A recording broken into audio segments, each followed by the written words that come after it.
За энэ бичлэгээр бид болохоор front end, back end гэж юу юм бэ? Тэр хоёрын ялгаа мөн front end-ээр ашиглагдах HTML, CSS, JavaScript яг юу юм бэ?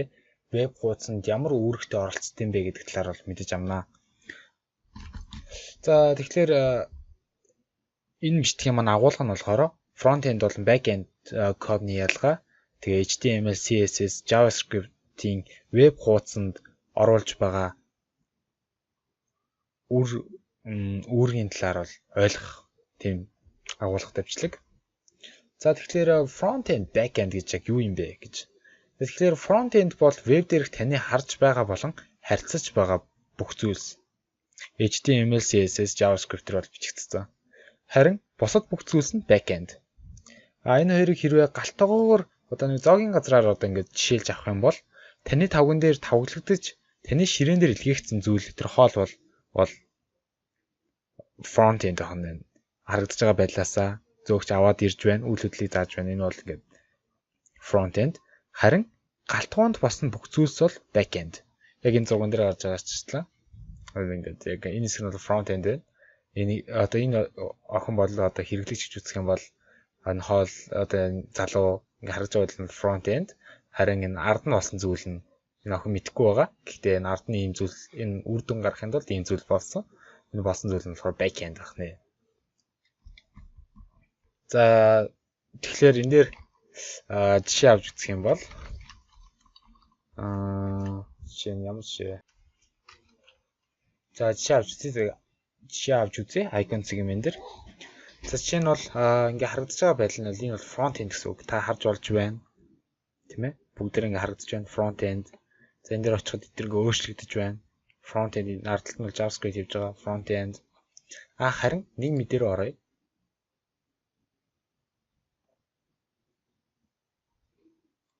Тэгээд сэтгэл бич үзье.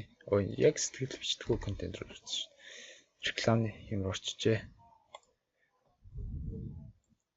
Цэргийн баяр юм байна. За ингээ харагдаж байгаа байдлаар бүгдээр front end гэсэн үг. Front end одоо HTML-ийн текстүүдийн зургууд харин энэ зүрхтээр дарах үед энэ 19 осныг харж байгааз энэ зүрхтээр дарах үед энэ тоо нэмэгдэж байна. Эдрийг бид харж байгаа нь front end. Энэ харин яг яаж зүрхтээр дарах үед яг яаж энэ тоог 19 болгох ч вэ гэдэг нь бол back end гэж хэлж болно. Эсвэл сэтгэл бичээд үзье. Бла бла бла бла бла бла бла бла. За нэг юм. Бла бла бла бла. За ингэ сэтгэл бичээ. Энэ бол ингээд харагдаж байгаа байдлаас нь учраас харагдаж байгаа үйл хөдлөлийг ч энэ бол front end. Харин нийтлэгтээ дарах үед биш орчиж байгааз ямар нэгэн байдлаар орсон. Бидэрт харагдаж байна. Бид нар үр дүнгийг харж байна. Гэхдээ яаж хийсэн нь мэдэхгүй. Яг л зоогийн газар байсан хоол шиг бид нар хардаг, амталдаг, гой хоол болсон байна. Гэхдээ яаж хийсэн юм? Бурхан бүр мэддэг. За front and back end ялгаа бол нэг иймэрхүү байна. За тэгэхээр HTML гэж юу вэ? HTML нь болохоор Hypertext Markup гэсэн үгний төвчлөл байх нь веб хуудасны бүтцийг тодорхойлно. End зураг, end form, end текст гаргана. Текстний хажууд зураг байна.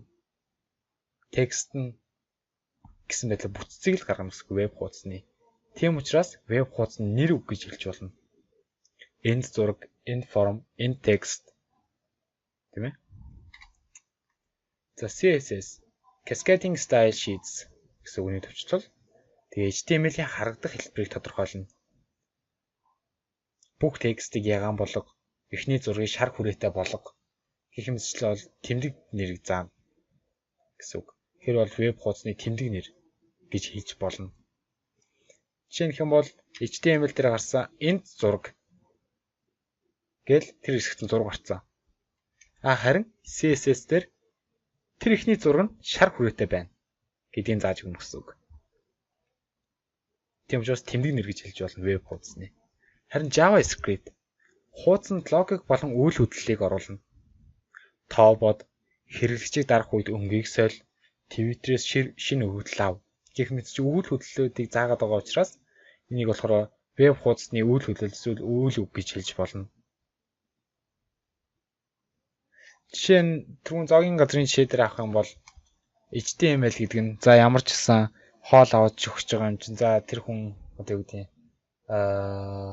за цовын захиалцсан. Тэгсэн чинь за цовын тавхтай байна. Таван дээр гурал байна.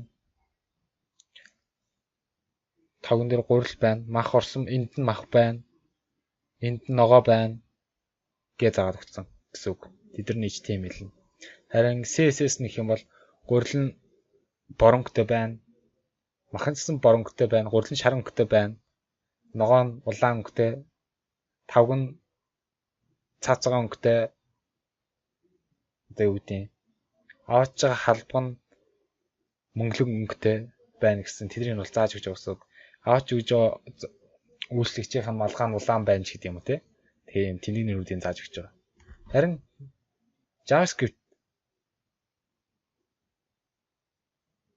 JavaScript энэ үйлчлэгч нь тэнд юм авч өг.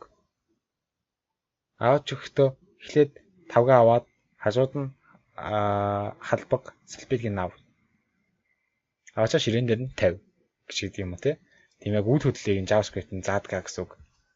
Тэгэхээр болохоор энэ дээр бол нэг их ойлгоход байх хэрэггүй. Зүгээр ингээд ийм концептыг л яг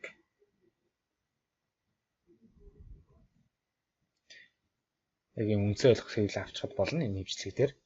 За тэгэхээр болохоор CodeFan дээр нэг юу оруулсан байгаа. За яг энэ бичлэгийн дээр нь ч юм доор нь ч юм хаана нэгтээ би энэ линкийг тавина. За тэгэхээр одоо энэ дээр хэвлэлийн жишээ кодон дээр ажиллаж үзье.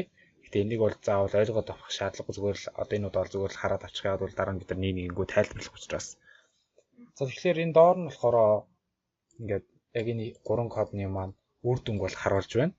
Энэ дээр бол HTML, CSS, JavaScript гэх гурван салгаад биччихсэн. За тэгэхээр HTML бол веб хуудасны нэр үг гэж хэлсэн. Гэхдээ нэр үггүй болвол энд одоо том гарчиг байна. Энэ цэгтэй жагсаал, энэ цэгтэй жагсаал, энэ товч гэсэн төлөвлөлтийг болохоор HTML маань зааж өгöd байгаа. Хэрвээ HTML авчих юм бол юу ч байхгүй. Яг бол бид юу ч зааж өгөөгүй. Энэ тийм байна, энэ тийм байна, энэ тийм байна гэсэн бүтцээ огт гаргаж өгөөгүй учраас юу ч гарч ирэхгүй байна гэсэн HTML хугацаа гаргаж тавьчих. Харин CSS маань одоо энэ гарчиг маань ийм ягаан өнгөтэй байна. Энэ товч маань артлын өнгөн цэнхэр, текст нь цагаан, хүрээ нь ийм хөх өнгөтэй байна ч гэдэм үү.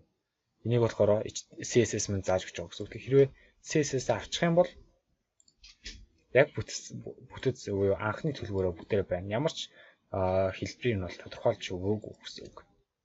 Тэгэхээр энийг оруулчих. Харин JavaScript маань энд байна. Үйл хөдлөлийг заах хэрэгтэй шүү дээ. Ямар нэг үйл хөдлөлийг. Тэгэхээр энэ код маань болохоор энд товч гэсэн дээр дарахад, товчон дээр дарахад арын ингээд background-ийн дэвсгэр өнгийг нь өөрчилдөг. Ийм JavaScript код байна. За тэгээ хэрвээ JavaScript-ийг авчих юм бол одоо энэ хуудас маань ямар ч амгүй гэсэн хөдөлгөөн хийхгүй. Би дараалал нь юу ч хийхгүй. Тийм болохоор JavaScript маань болохоор тийм үйл хөдлөлийг заагаад байгаа.